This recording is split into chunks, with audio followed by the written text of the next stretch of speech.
We are all familiar with the principles of linked data, as well as what datasets look like when rendered as linked data. The question posed in this study was what connects the principles of linked data with the actual datasets, and how this missing link can be used to push forward the use and implementation of linked data in galleries, libraries, archives, and museums. The answer is data modeling. Galleries, libraries, archives, and museums already use data formats and models or schemas to create and maintain data. From this perspective, the idea of creating a new custom RDF data model and then linking it to other datasets within the semantic web can seem daunting. In order for linked datasets to work to their full potential, they naturally need to be linked to other datasets. Data hubs, such as dbpedia.org, have come to dominate the linked data cloud. Additionally, domain-specific vocabularies such as schema.org are becoming increasingly important in how linked data is published, consumed, and shared across the web. The idea developed for this study was to create a data model that incorporates existing popular domain-specific vocabularies, primarily schema.org and Fove. In order to retain the granularity found in most specialized data models, custom entities would be created, but they'd be positioned as subclasses or subproperties in order to maintain the connection to popularly used vocabularies. Once the model was complete, a mapping tool was developed to demonstrate how existing data could be converted into RDF using the data model as a guide. To test this concept, the Visual Resource Association version 4 restricted schema, popularly known as the VRA Core 4 restricted schema, was converted into an RDF data model using Protege. Once the data model was developed, an XSLT style sheet was created to map existing VRA XML data into RDF. When creating the model, it was important to not start from scratch. Existing classes and properties from popular domain-specific vocabularies were cherry-picked and used in its development.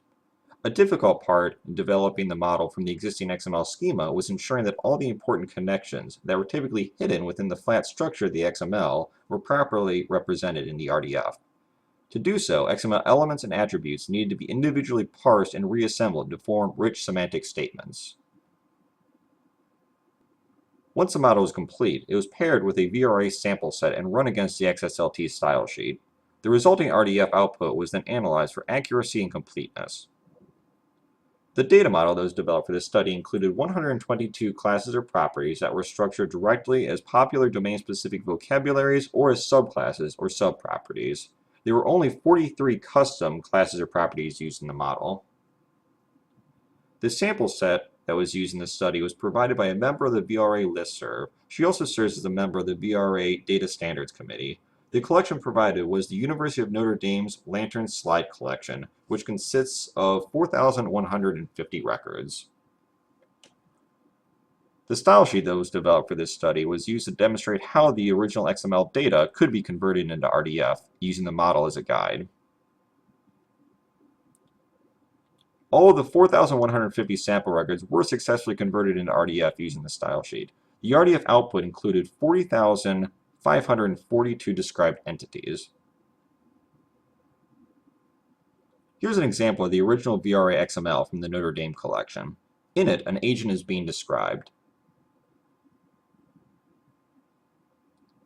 This is how the previous XML example was converted into RDF. Using the ULAN ID, the style sheet was able to generate a link to the VAUTH URI for Donato Bramante. Additionally, he is described as being both a Fove agent as well as a schema person, with corresponding schema name, birth date, and death date properties. The culture class illustrates how, in some instances, custom entities needed to be created in order to preserve the granularity of the original VRA schema.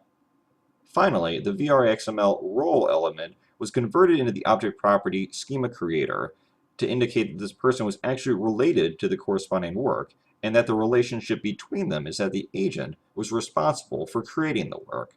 This illustrates the difficulty in converting flat XML elements into rich semantic relationships.